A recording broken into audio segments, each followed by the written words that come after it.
In January of 1912, almost 20 years after the War of the Currents was over, George Westinghouse Jr. was awarded the American Institute of Electrical Engineering's highest honor, the Edison Award, for the development of the alternating current system for light and power. In his introduction, the influential and delightful scientist Michael Pupin said that it was so great that the alternating current system is now an almost universally adopted system.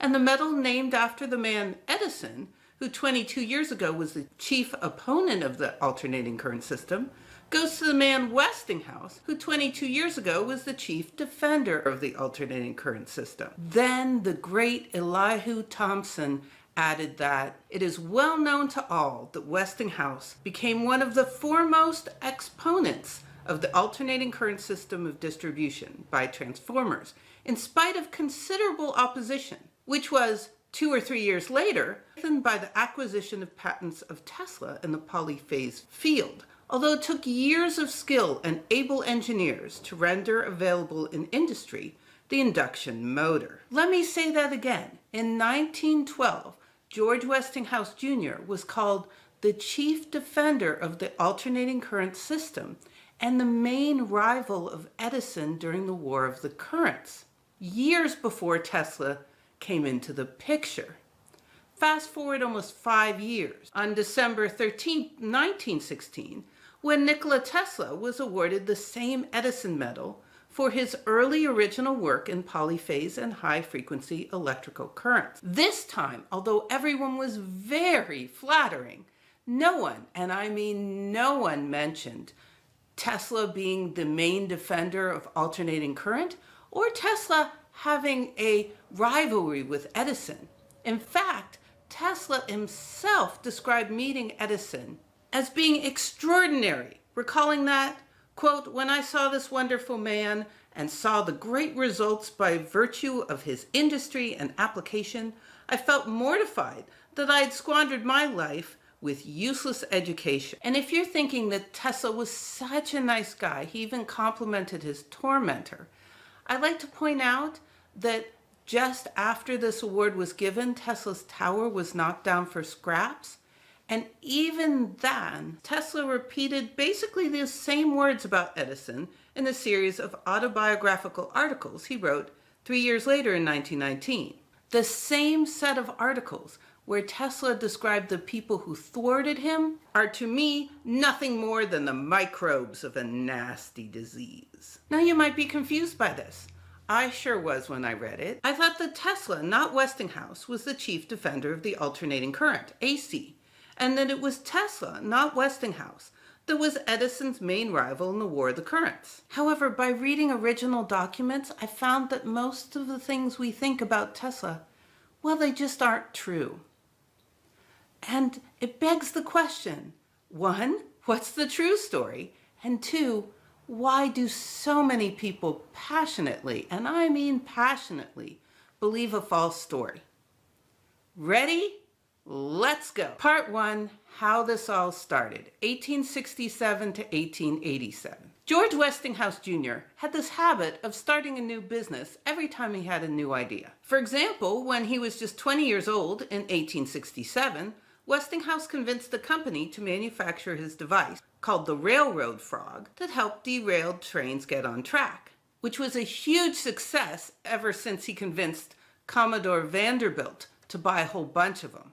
However, when he couldn't convince Vanderbilt to buy or be interested in his air brake, Westinghouse just found another rich investor to make a second company, which did even better than the frog one. By 1881, after Westinghouse saw electricity being demonstrated at a fair, he put up his own money in-house to found a new company to electrify train signals and make trains travel safer. And in 1884, after Westinghouse heard that a natural gas well was found near his house in Murraysville, Pennsylvania, Westinghouse started his fourth company to distribute natural gas to Pittsburgh.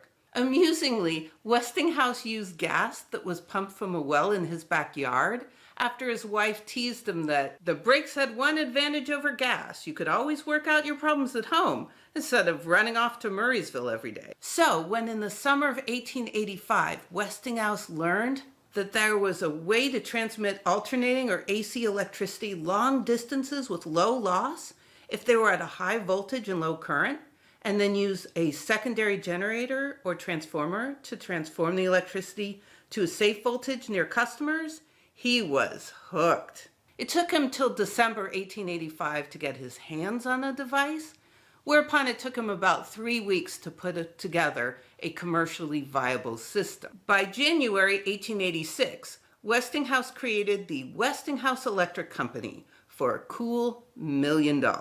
Note that Edison heard about AC transformers at about the same time as Westinghouse, but he wasn't really interested, as at the time copper was cheap. Edison was very worried about the safety of the high voltage lines, and he didn't want to redo all his systems.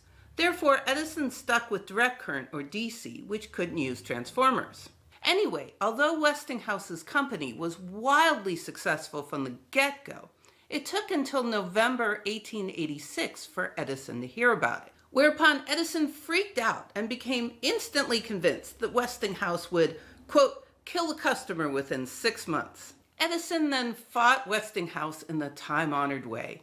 He sued. Westinghouse wasn't particularly surprised nor concerned. That's just how businesses work, and he told the press that he treated the matter lightly, as one of indifference. But then, a year later, in 1887, the price of copper skyrocketed at the same time as Edison was being pestered to design an electric chair to kill more humanely. By December 1887, the price of copper caused Edison to write that, although he would join heartily in an effort to totally abolish capital punishment, if one had to use the death penalty, then the most effective killing machines are known as alternating machines, manufactured principally in this country by Mr. George Westinghouse, Pittsburgh. Westinghouse didn't know it yet, but Edison had just declared war. Edison versus Westinghouse, 1888. In February 1888, Thomas Edison's General Electric published a 75-page diatribe against alternating current and Westinghouse Electric, which called alternating current the Westinghouse system. And soon the papers were full of articles about electric death. These articles inspired an electrical engineer named Harold Brown to publish an inflammatory article that said the only excuse for the use of the fatal alternating current is that it saves the company money, and it was wrong that the publisher must submit to the constant danger from sudden death. 2 days later, Westinghouse wrote a letter to Edison trying to smooth things over, writing, "I believe there's been a systematic attempt on the part of some people to do a great deal of mischief between the Edison Company and the Westinghouse Electric Company." But Edison was not convinced and instead started to work with Harold Brown, inviting him to work in his lab and experiment on animals to prove the deadliness of alternating current. Heck, Edison even ironically wrote to the head of the SPCA, the Society for the Prevention of Cruelty to Animals, asking for some good-sized animals so that he could experiment upon them to safeguard the lives of men engaged in the electric lighting business. By July 1888, Brown started doing public demonstrations, killing dogs with electricity, and then moving on to calves and horses. Soon, with the help of Edison, Brown was put on the Electric Chair Committee in New York as a consultant. By December 6, 1888, the New York Times declared, "After January 1st, the alternating current will undoubtedly drive the hangman out of business in this state." 7 days later, on December 13th, Westinghouse wrote an open letter to the editor saying that the object of these experiments is not in the interest of science or safety, but instead in the interest and pay of the Edison Electric Light Company. Brown replied with a letter denying that he was working with Edison and challenging Westinghouse to an electric duel to electrify themselves with AC and DC until either one or the other has cried enough and publicly admitted his error. Frustrated, Westinghouse didn't even bother to respond to Brown. Meanwhile, he had another issue on his mind, the AC motor. Part 3, the failed AC motor, 1888 to 1890. Between 1886, when Westinghouse formed his company, and 1888, Westinghouse had no way of changing current that goes back and forth into a motor that goes continually in a circle to use as meters and motors. At first, he was primarily interested in getting a meter because without a meter, he had to charge a flat rate. Luckily, in April of 1888, an employee named Schallenberger dropped a spring near two pieces of equipment and found that the dropped spring started to spin. Within a month, Schallenberger had a working meter, and by August, they had a system on the market. The meter, which operated at 133 Hertz, was very popular and sold 120,000 units in just 10 years. Now, Westinghouse had a meter, but he didn't have a motor or something that could do work. And he was particularly interested in that because he wanted to expand into using AC electricity to power public transportation. Then, in May of 1888, Westinghouse heard that a 32-year-old inventor named Nikola Tesla was demonstrating a special AC motor and generator that was powerful and could be used in industry. Tesla's design used two sets of AC current that were identical except for when they increased or decreased their phase, which is why this used 4 wires instead of 2. This is called a two-phase or multi-phase or polyphase induction motor. Anyway, this was an AC motor, but it would involve redesigning all the generators, all the transformers, and all the meters. In addition, Tesla was demanding $200,000 in cash and $2.50 per horsepower for the patent, which Westinghouse's lawyer found to be monstrous. Despite this, by December 1888, Westinghouse and his lawyer had negotiated down from that monstrous price down to a total of $5,000 in cash, 200 stocks, with a further unspecified amount per horsepower of motors produced. However, there was a problem. Tesla's motors did not work efficiently enough to be sold for industry, and after less than a year, Tesla gave up and moved back to New York. According to William Stanley, by 1890, almost 2 years after buying the patent, Westinghouse still had no viable Tesla motors after spending $300,000 in experimental work on the endeavor. Stanley said that he had been offered a further $100,000 in cash if he could provide one, as they had taken a great many orders for delivery of motors, which they were unable to fill. Now, Stanley was always trying to claim inventions as his that weren't really his, but this statement is corroborated by many other people, including a letter from a spy that was sent to Edison in April of 1890 that noted that Mr. Westinghouse has only one alternating current experiment, which is a failure. And Mr. Westinghouse has quarreled with Mr. Tesla, misspelled Mr. Tesla, who invented the alternating current motor. Despite not having a working industrial AC motor and being in a PR battle with Edison, Westinghouse's company was doing great. Between 1886 and 1890, Westinghouse company sales went from $150,000 a year to more than $4 million a year. Then on November 15, 1890, the Barings Bank in England collapsed, and the economy in England and America and several countries in South America went with it. Westinghouse had borrowed heavily to fulfill all his new orders, and his business was now on the verge of collapse. The bankers agreed to fund him, but wanted another person to be the manager, as according to a biographer, they felt that Mr. Westinghouse wastes so much on experimentation and pays so liberally for whatever he wishes in the way of service and patent rights. Westinghouse found funding elsewhere, but as he was trying to be a bit more economical, he just gave up entirely on the Tesla motor. Part 4, Electric Death, 1889 to 1890. Meanwhile, on May 13, 1889, a man named William Kemmler was convicted of chopping up his girlfriend with an axe and sentenced to be the first person to be purposefully killed with electricity. Soon, one of the best lawyers in the country, W. Burke Cochran, agreed to fight this and declared that the electric chair was cruel and unusual. Edison and Brown testified as experts for using AC in the electric chair, and despite Cochrane's quality lawyering, Edison's reputation as a wizard was just too much to ignore, and Cochrane lost time and again. Despite all this, Westinghouse held out hope that Edison, who was a man he admired, was not behind the attacks nor behind the animal experimentations. But then, in October of 1889, he was very upset to read when Edison personally called Westinghouse a shyster or a charlatan.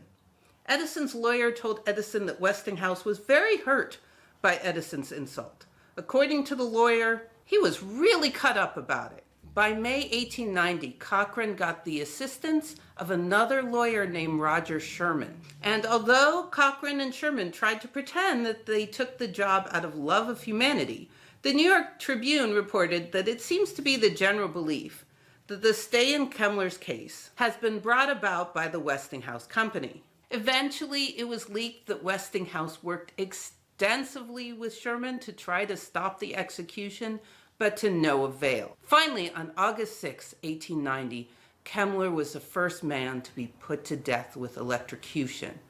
Unfortunately, Harold Brown had little expertise, and the whole thing was a miserable failure. The New York Times exclaimed, "Probably no convicted murderer of modern times has been made to suffer as Kemmler suffered.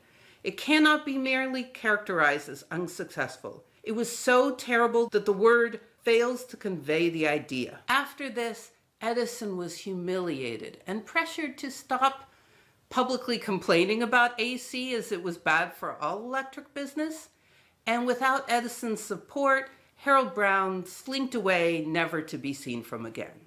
Part 5, the resurgence of Tesla's Polyphase, 1891 to 1896. Then, in the summer and fall of 1891, 4 things happened that changed everything.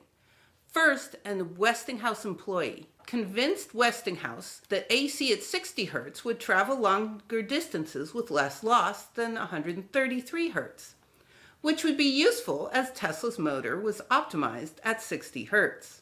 Second, another employee named Benjamin Lamb convinced Westinghouse that he could use mathematics to make Tesla's motor work for industry. Third, in May of 1891, Nikola Tesla demonstrated his modified induction coil that is currently called the Tesla coil.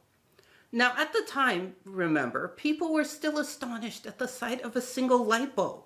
Tesla's coil, which could electrify light bulbs with a single wire and even wirelessly, not to mention make lightning, people could not get over how amazing it was. And honestly, it's still inspiring to this very day. Tesla was instantly a superstar. The Electrical Engineering magazine crowed, "No man in our age has achieved such a universal scientific reputation in a single stride as this gifted young electrical engineer." Fourth, at the same time that Tesla was displaying his Tesla coil, a Russian-Polish man named Michael Dobrovolsky was demonstrating the world's first 3-phase hydroelectric plant at an electrical fair in Germany. Now, not only are 3-phase motors more efficient than 2-phase motors, but also, due to a quirk of having 3 phases, you can combine 3 wires to get a neutral, which means that instead of needing 3 sets of 2 wires or 6 wires, you can transmit electricity with only 3 live wires, thereby having the wires needed for electrical transmission. Dobrovolsky then used the 3-phase electricity he generated at a hydroelectric plant in Lawford to electrify light bulbs and a giant 3-phase motor that he designed that powered a large artificial waterfall 110 miles away in Frankfurt. Yes, he used a waterfall to make electricity to power an artificial waterfall. This was the first large-scale industrial implementation of 3-phase transmission. The engineering world was agog, and it was heralded as nothing short of magnificent. Considering all this, Westinghouse had a choice. He could either try to get the patent for Dobrovolsky's system and figure out how it worked, or give Benjamin Lamb the time and money to try to fix Tesla's motor with the knowledge that if he succeeded, they could use the name of the world's most famous engineer, i.e. Nikola Tesla. That is why in late 1891, Westinghouse let Benjamin Lamb work on fixing Tesla's motors. Lamb was true to his word, and by the beginning of 1892, he had succeeded in making the first induction motor at the Westinghouse Company, which bears any close resemblance to the modern type. This brings us to the financier J.P. Morgan. Morgan, like everyone involved in electricity, had been watching the success of AC systems, which Edison stubbornly refused to use or accept. Morgan orchestrated a coup by merging Edison's company with another. He fired Edison and even removed Edison's name from his own company, although it wasn't formalized until April 15th. From then on, it was plain General Electric or GE instead of Edison's General Electric. The War of the Currents was over. Of course, the end of Edison's involvement in the War of the Currents was not the end of the story. And J.P. Morgan started to gobble up every company he could find and put them under the GE umbrella, which is how he gained the services of a brilliant mathematician and engineer named Charles Proteus Steinmetz, who helped GE transform from DC straight to three-phase AC transmission. At this time, it was clear to absolutely everyone that GE would just become a monopoly and gobble up every single company in the United States. In 1892, Steinmetz wrote a friend, "That's the way it is here now. Only the two giant companies, General Electric and Westinghouse, can make use of inventions. And it is only a matter of time as to when GE and Westinghouse will combine." However, Westinghouse wanted nothing to do with his company being folded into a mega company run by bankers. And in a bit of business trickery, he pretended he had no interest in providing the electricity to the upcoming 1893 World's Columbian Exposition in Chicago. And the people of General Electric thought they had a monopoly and decided to price gouge. And then Westinghouse swept in with a low bid from a cover company. Westinghouse won it and eventually electrified the fair at a loss. As the fair's opening approached, Westinghouse had a meeting about their new Tesla motors, as they needed a way to promote the two phases, which held no advantages for people using it for electric lighting.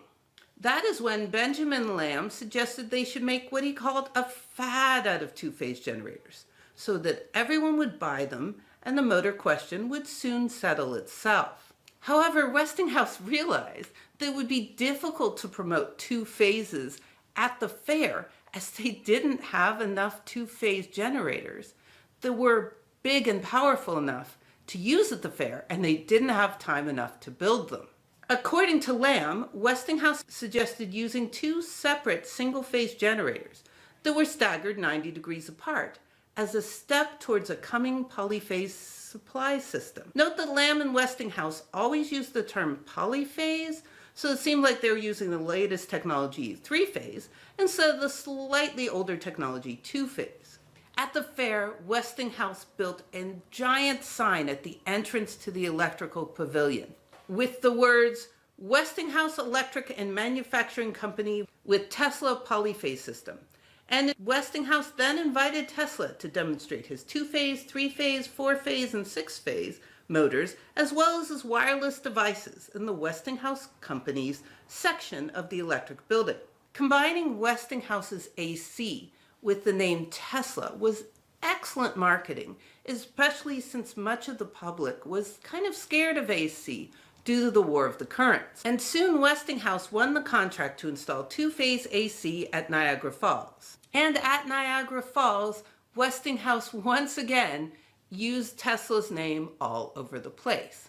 However, Westinghouse had a problem. Steinmetz was helping GE install three-phase, which used half the wire for transmission, and was therefore cheaper than Westinghouse's and Tesla's two-phase. Then, in February of 1894, a Westinghouse employee named Charles Scott, confronted by the fact that they couldn't sell two-phase very well, since three-phase was $10,000 cheaper than two-phase to distribute 10 miles. And Scott decided that the ideal arrangement would be a three-phase transmission line for supplying two-phase distributing circuits. And in under a minute, using a new idea created by Steinmetz called phasers, Scott created a transformer to convert three-phase power into two-phase, or vice versa. As Westinghouse could now use three-phase transmission with his two-phase motors, he decided to try to clamp down on GE's use of three-phase,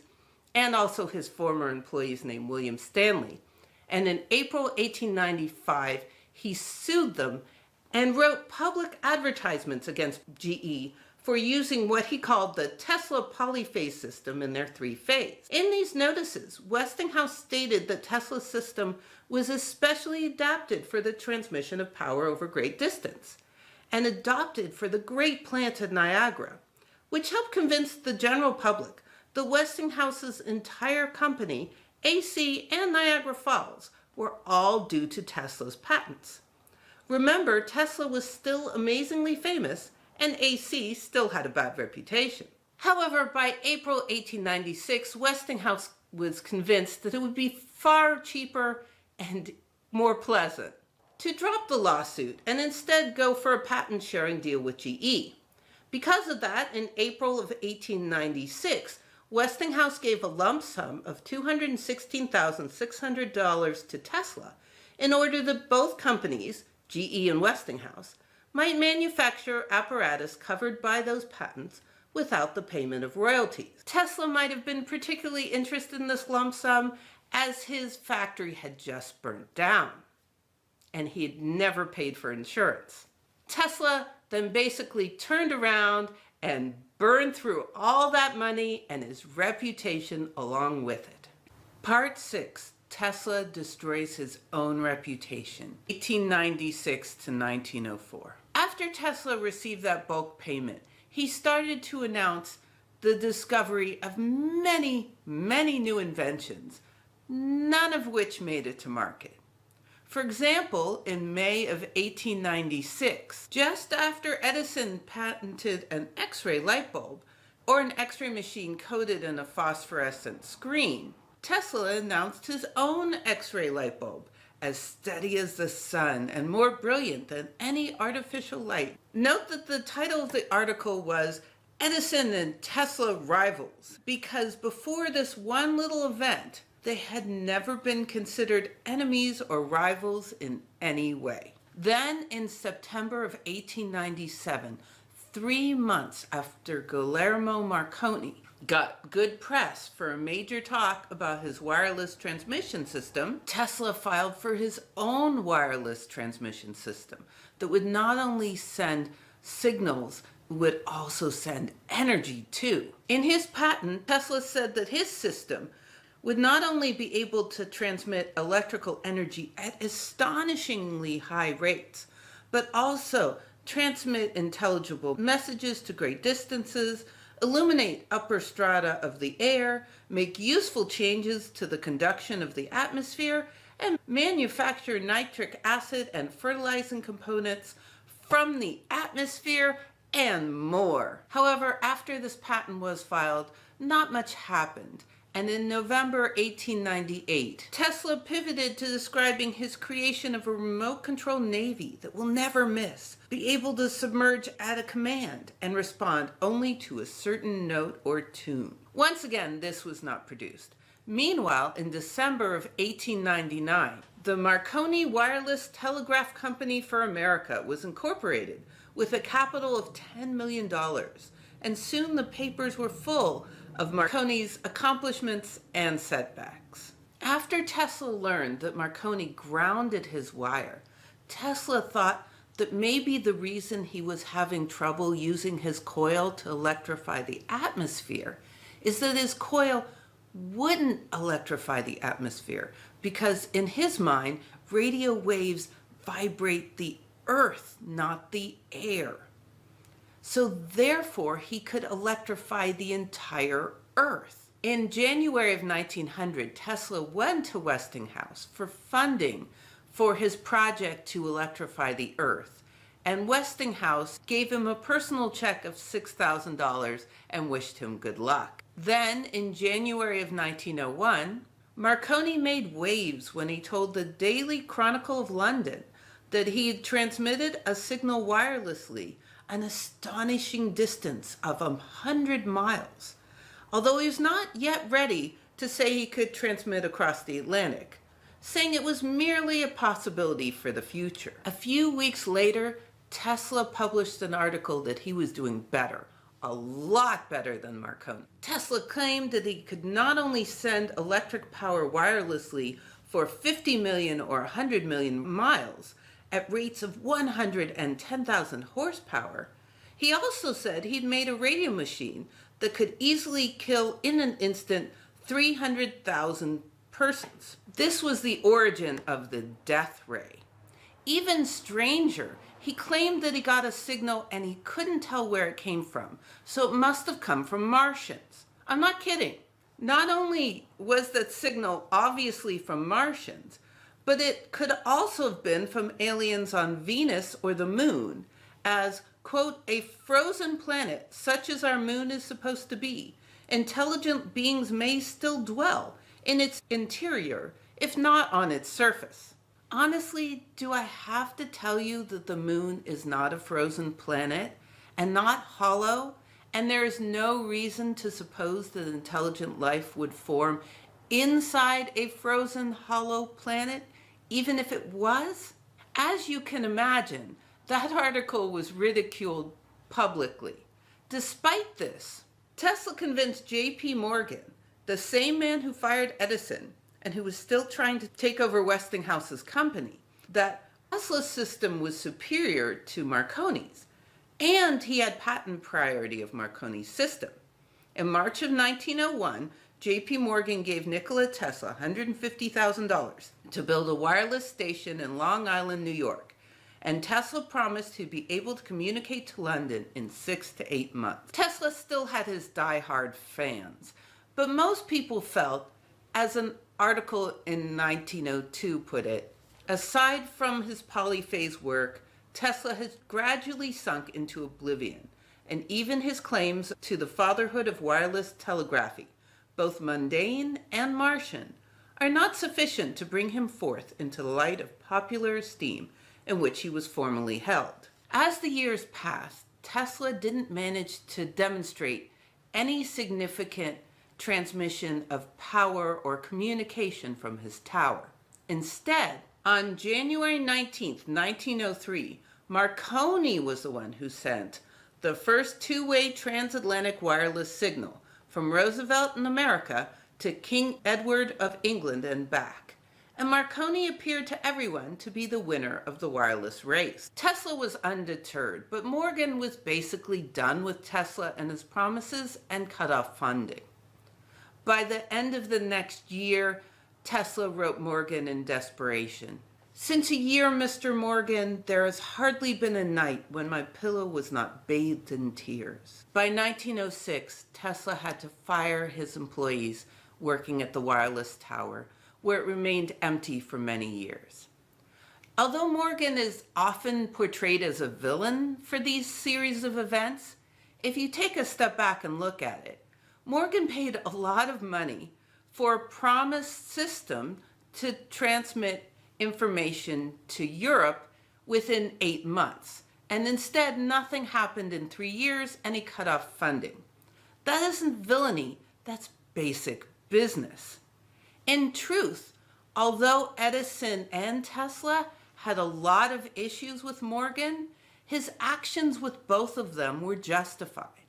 The person in the War of the Currents that J.P. Morgan acted villainously towards was not Edison, was not Tesla, it was Westinghouse. Part 7, Westinghouse versus J.P. Morgan, 1904 to 1914. J.P. Morgan always hated Westinghouse for refusing to let his company be folded into GE and for treating his customers, his employees, everyone so well that he made every other industrialist look bad. But it became personal in 1905. See, what happened was, in 1904, the ever-busy J.P. Morgan created a smear campaign against a man named James Hyde, who was the new young leader of the largest insurance company of the world, Equitable Life Insurance, so that Morgan could wrest control for himself. Morgan's machinations backfired, however, when people started getting spooked and the whole insurance company seemed to be on the brink of collapse, and it was a huge scandal. Because of that, all of the stock for Equitable Life Insurance was put into a trust run by men of unimpeachable character. The former President Grover Cleveland, a New York Supreme Justice named Morgan O'Brien, and our friend George Westinghouse Jr. Not surprisingly, Westinghouse's already fraught relationship with bankers went further downhill after he was part of trying to clean them up. And unfortunately, despite all their hard work, it wasn't enough to protect Wall Street from corrupt business practices. And in 1907, after a stock manipulation attempt went awry, the entire stock market fell off a cliff in what was called the Panic of 1907. The stock market was only saved when bankers, led by J.P. Morgan, used their collective private wealth to personally shore up the market. There were rumors then and now that J.P. Morgan orchestrated this panic because he ended up profiting from it mightily, as well as using it to destroy his rivals. One of his rivals that was hurt by this panic was George Westinghouse Jr., who struggled to find financial backing even though his company was doing great. This time, Morgan was finally able to, as a biographer put it, close the trap on the only major industrialist who had successfully rebuffed him. And soon, Westinghouse's company was run by a manager. Although it took until July of 1911 for Westinghouse to lose all control. Westinghouse was devastated by the loss and soon found himself having health issues with heart problems, probably exacerbated by the stress. The following year, 1912, a congressional hearing on big banks found that J.P. Morgan was in control of a cabal of 5 New York banks who had directorships in 112 major corporations. According to a biographer, Westinghouse Electric had been the notable exception to the New York bankers' control of American industry. But this was revealed too late for Westinghouse and Westinghouse Electric. In the middle of the scandal, J.P. Morgan died in his sleep in March 1913, and his son, J.P. Morgan Jr., took over the business and continued the fight. Almost exactly a year after Morgan's death, George Westinghouse Jr. died from heart problems at the age of 67 on March 12, 1914.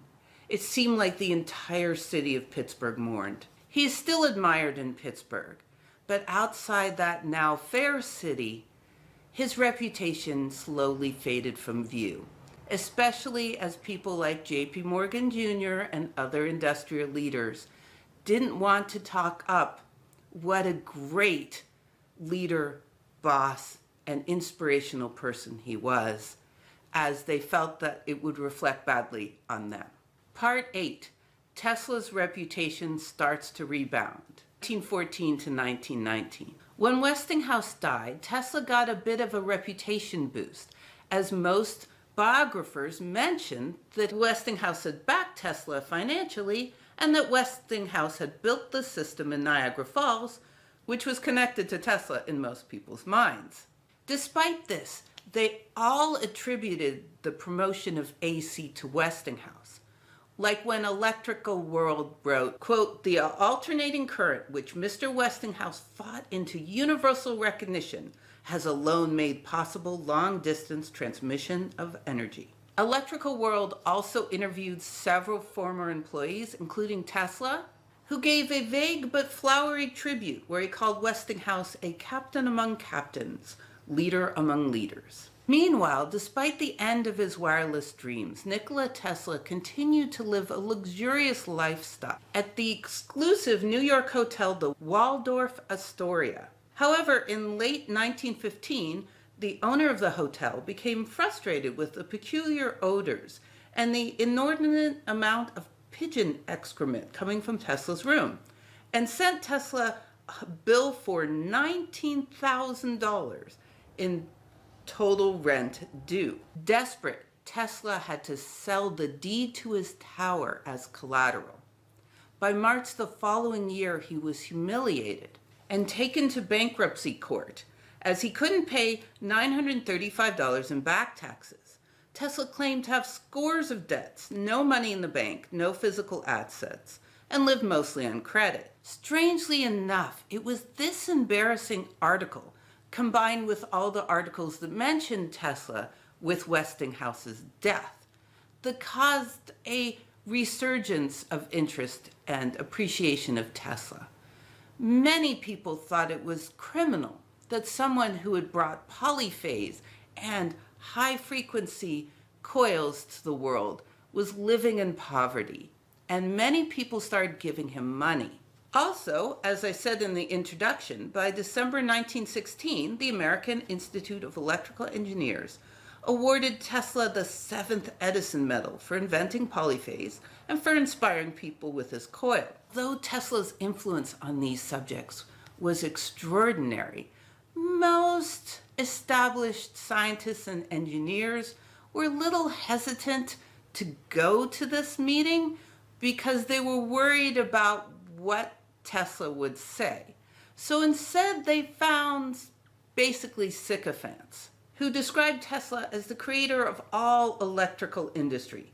One man said that without Tesla, the wheels of industry would cease to turn, our electric cars and trains would stop, our towns would be dark, our mills would be dead and idle. Yea, so far-reaching is the work that has become the warp and woof of industry. Tesla loved the adulation and told the crowd, "In 20 years, there has not been a single solitary experiment which did not come out exactly as I thought it would." Despite this attention, his wireless tower was knocked down for scraps in July of 1917. The articles about Tesla's award and his tower being torn down were gobbled up by conspiracy theorists, including a quirky but prolific magazine editor and science fiction writer named Hugo Gernsback. Gernsback then invited Tesla to correct scientific illusions like radio waves or electromagnetic waves that travel in air for his magazine.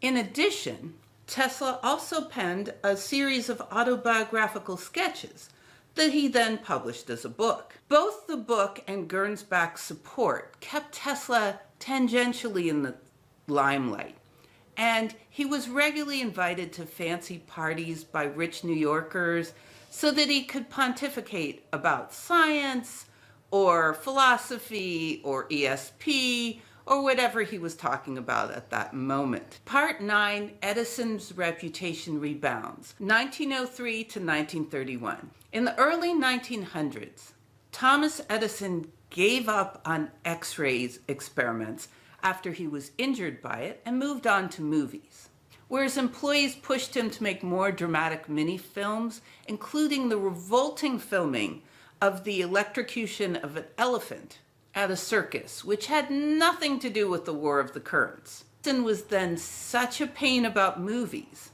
that people ran all the way to Hollywood, California to get away from his control. Then Edison moved on to electric batteries, and in 1912, he contacted Henry Ford about working together for an electric battery for an electric car. Ford was more than agreeable, and in retrospect, it seems clear that Ford wasn't making business arrangements with Edison as much as propping up a hero, telling a reporter in 1914, "I think Edison is the greatest man in the world."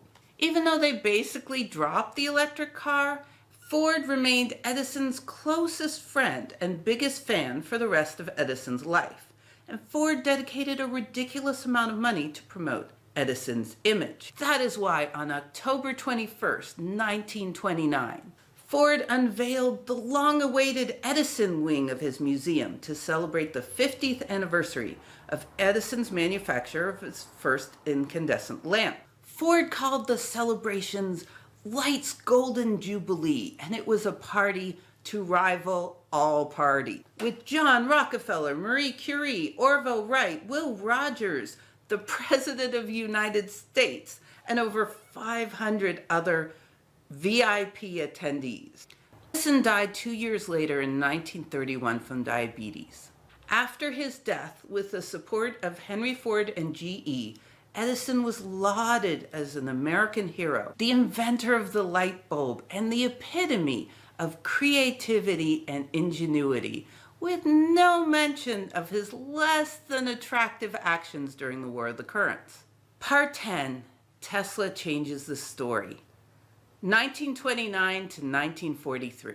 Ford's Golden Light Jubilee in 1929 was big news, and every newspaper account had something about how amazing Edison was. By the following month, Tesla couldn't take it anymore.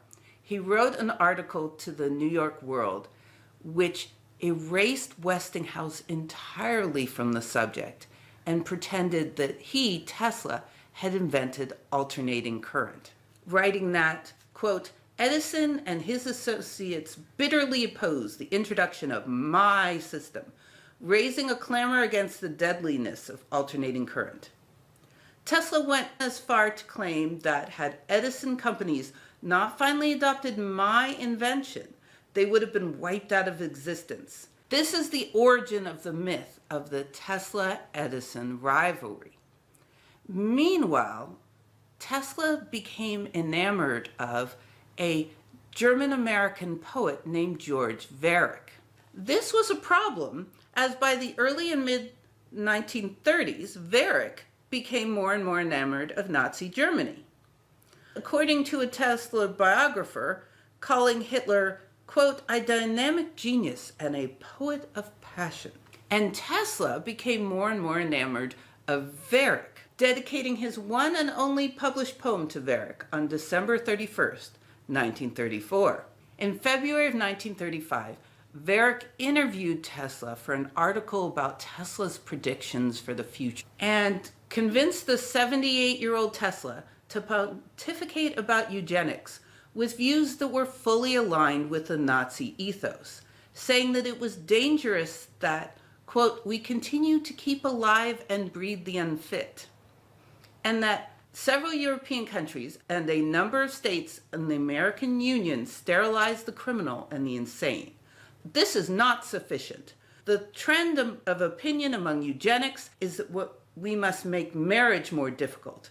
A century from now, it will no more occur to a normal person to mate with a person eugenically unfit than to marry an habitual criminal. This was also the time where Tesla started to rail against Einstein and relativity, by the way. Anyway, 7 months after Tesla's eugenics paper, Tesla's wishes to make marriage more difficult for undesirables were fulfilled when the Nazis enacted the anti-Semitic and racist Nuremberg laws, which were followed by international outrage and silence from Westinghouse and Tesla.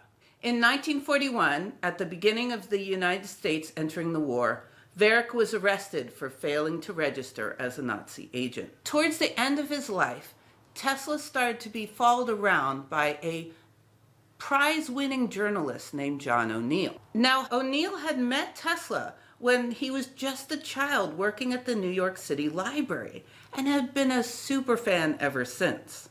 And like superfans before him, everything Tesla said was spun as brilliant, no matter how surreal or physically impossible. Spending months designing a ring made of dirt to be built around the equator of the Earth, like the rings of Saturn, that would then have its scaffolding removed and be forced to slow to a stop to allow one to travel around the Earth in a single day?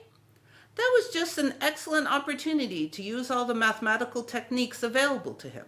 Endlessly feeding pigeons with the hope that the beautiful pigeon that he loved 20 years before, As a Man Loves a Woman, would be reincarnated as another beautiful white pigeon? That was a fantastic situation, probably without parallels in human annals, the love story of Tesla's life. O'Neill went as far to say that even the gods of old, in the wildest imaginations of their worshippers, never undertook such gigantic tasks of worldwide dimension of those which Tesla attempted and accomplished. Tesla passed away on January 7th, 1943, to a lot of press, and 2 days later, representatives of the US government came in and confiscated much of his work. Considering that Tesla often mentioned a death ray, and he had close connections to a Nazi spy, this isn't that surprising. However, we learned in 2018 that the government determined at the time that Tesla's work did not include new, sound, workable principles or methods for realizing such results. Still, by 2018, most people were convinced that this was part of a government cover-up, and it is commonly a part of the Tesla myth. Part 11, The Myth is Born, 1960 to today. Tesla's death, his confiscation by the government, and O'Neill's book caused a small resurgence of interest in Nikola Tesla, but it wasn't very big until October 1960. That's when a Slovenian engineer and anti-Nazi, who clearly did not know about the Vera connection, named Franz Afson, suggested the name Tesla for unit of magnetic flux density. After that, many engineers started looking into Tesla, and specifically looking into the Tesla coil. By June 1964, Popular Mechanics published a big 5-page step-by-step article on how to make your own fantastic Tesla coil. Soon there was a cottage industry of do-it-yourself Tesla coil makers, and renewed interest in Nikola Tesla himself and his story. That brings us to March of 1967, when an amateur radio aficionado named J.L. Elkhorn had read enough of Tesla's writings and O'Neill's book to declare that Nikola Tesla gave the world AC and that Edison abused Tesla. Elkhorn, as far as I can tell, was the first person to fold the story of animal electrocutions into the tale. He dropped Harold Brown entirely from the story. Note that although after 1929, Nikola Tesla often complained about the electric chair, Tesla never complained, not once as far as I can tell, about the animal testing. Anyway, by the 80s and 90s, Tesla had reached sort of a cult status, and there were several biographies written about him, all promoting the idea that Tesla invented AC, fought Edison, and was responsible for all modern technology, with little or no mention of Westinghouse's innovation or generosity. Despite this, Tesla was barely mentioned in popular culture. That all started to change on December 12th, 2000, when one of the books, Tesla, Man Out of Time by Margaret Cheney, was made into a documentary on PBS called Tesla, Master of Lightning. It begins with the following. This is the story of a modern Prometheus who changed the world with electricity. It was Nikola Tesla who captured the power of Niagara Falls with his alternating current system and made it possible to transmit electricity to all of America and the world. It was Tesla who patented the technology for wireless communications that is used in all radio and television broadcasting. His incredible legacy can be seen in everything from remote control to neon and fluorescent lighting, X-rays, guided missiles, and even the Strategic Defense Initiative. He worked and locked horns with some of the most powerful people of his day. Thomas Edison, who resented his ideas. Guglielmo Marconi, who capitalized on his inventions. George Westinghouse, who created the Westinghouse Electric Company with Tesla's patents. Let me repeat, according to this documentary, Westinghouse, who formed his company in January 1886, bought Tesla's patent in 1888, but only got it functioning in 1892, created his company because of Tesla's patents. Clearly, that is not true. However, by watching this documentary, you clearly are told that that is true and that Westinghouse was only the money man. This movie was to have a fundamental impact on our cultural and historical understanding, and the myth of Tesla just seemed to grow from there, including the false story that Edison killed an elephant for the War of the Currents. Let me show you a bit of that from the movie, and you can see why people got the false impression. Edison employees demonstrated the dangers of alternating current by electrocuting animals in public demonstrations. Just as certain as death, Westinghouse will kill a customer within 6 months after he puts in a system of any size. 2 years after the Tesla documentary, in July 2003, two American entrepreneurs named Martin Eberhard and Mark Terpening named their electric car company Tesla Motors after Nikola Tesla. Elon Musk joined the company the next year as an investor. And it then became really good PR to promote the history of Nikola Tesla, as it also promoted the car. And Elon Musk was particularly invested in connecting his name to Tesla's, including donating $1 million to a Tesla museum, which helped promote this version of the tale. Musk's aim to promote Nikola Tesla as a way of promoting his car company was helped when the same year that Tesla Motors was formed, 2003, an historian named Jill Jones wrote the best-selling book Empires of Light. This was not a book by a Tesla fanatic, but a well-written and well-researched historical study by a noteworthy historian. Unfortunately, although Jones corrected many misconceptions, she fell for the overriding story that Tesla invented AC, that Tesla was warring with Edison during the War of the Currents, that Westinghouse's entire company was formed with Tesla's patents. And the way they did this is through the story of what they said happened with Tesla's Polyphase patents. Recall that in 1888, Tesla asked for $200,000 in cash and $2.50 per horsepower for his Polyphase current motor, and got $5,000 cash and an unspecified amount per horsepower for royalties.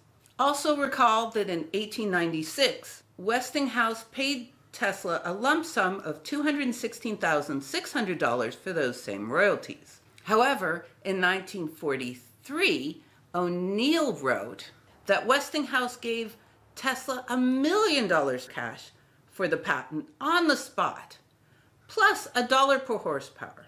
Then, according to O'Neill, Westinghouse went to Tesla in 1891 in desperate straits and begged Tesla to drop the contract for money per horsepower for his two-phase motor, saying that his decision determines the fate of the Westinghouse company, and adding, "I believe your polyphase system is the greatest discovery in the field of electricity."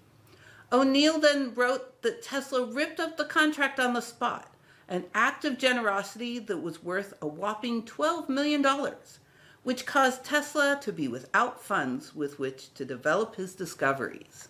In 2003, Jones realized that Tesla didn't get $1 million as she read the monstrous letter from Westinghouse's lawyer.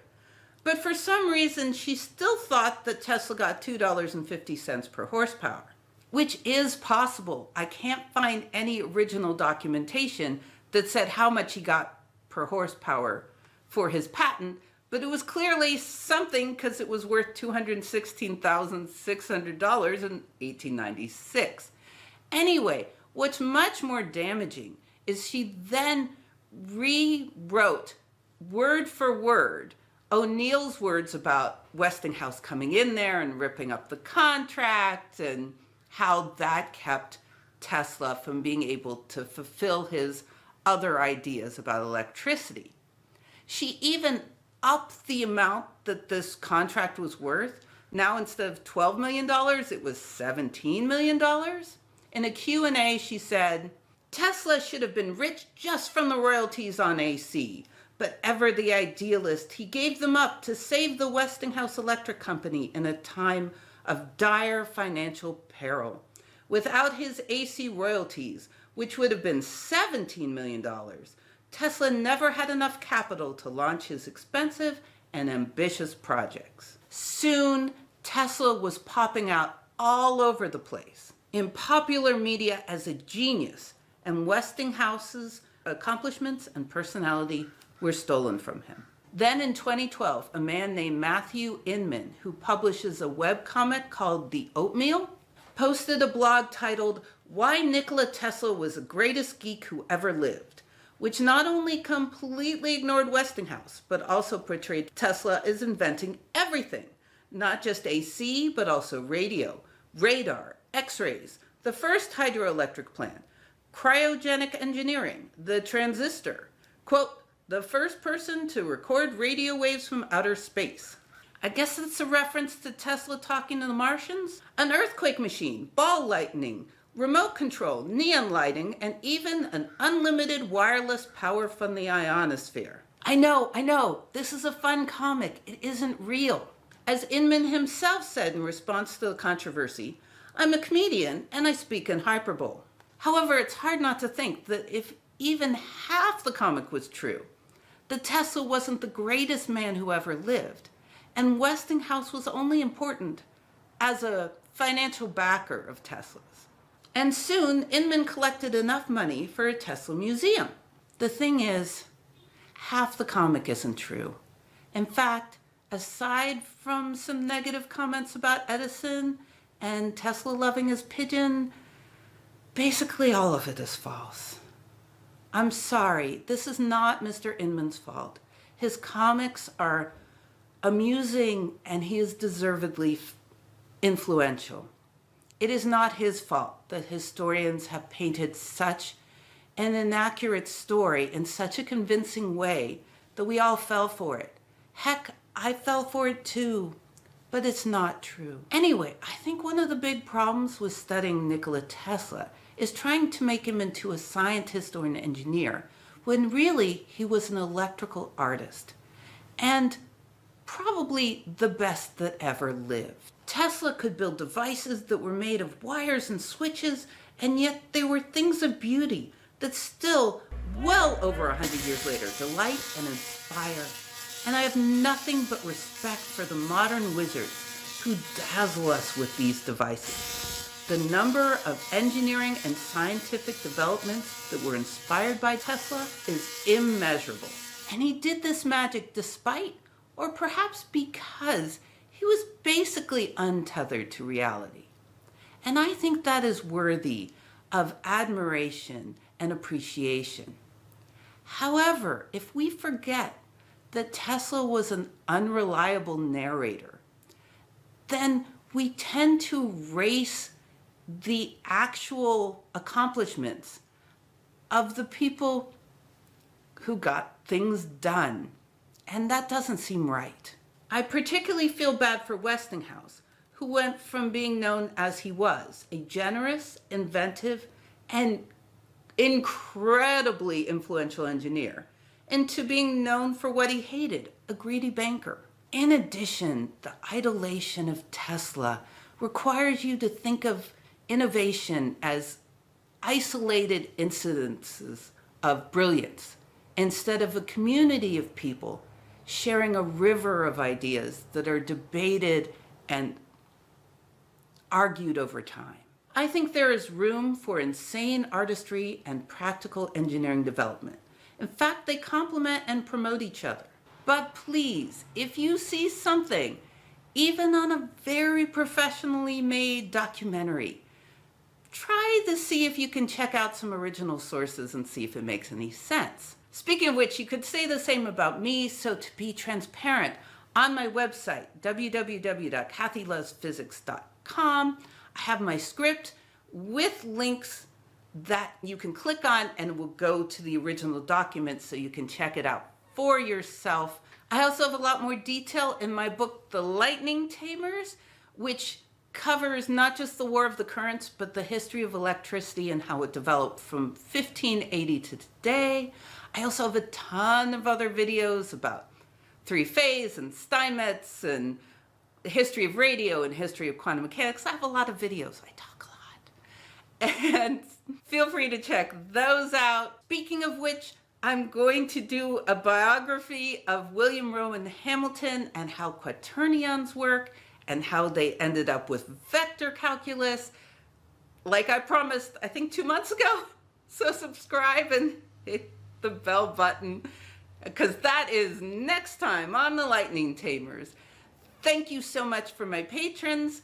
If you want to be a patron, there's a link down below. Also, big thank you to Jeff Bahari. He is one of those magical wizards who does crazy things with Tesla coil. He has a museum in Florida, which I'm dying to go to. And he also got me the photocopies of some original documents, which are amazing. He is not only a great scientist, he is also an astonishing researcher. Thanks so much. Stay safe and curious. Bye. By the way, high frequency does not change. You can't make nitric. It's also ridiculous. I'm literally having trouble expressing how ridiculous it is. Morgan's machinations, that's a great word, but let's see if I can say it. Morgan's machinations backfired.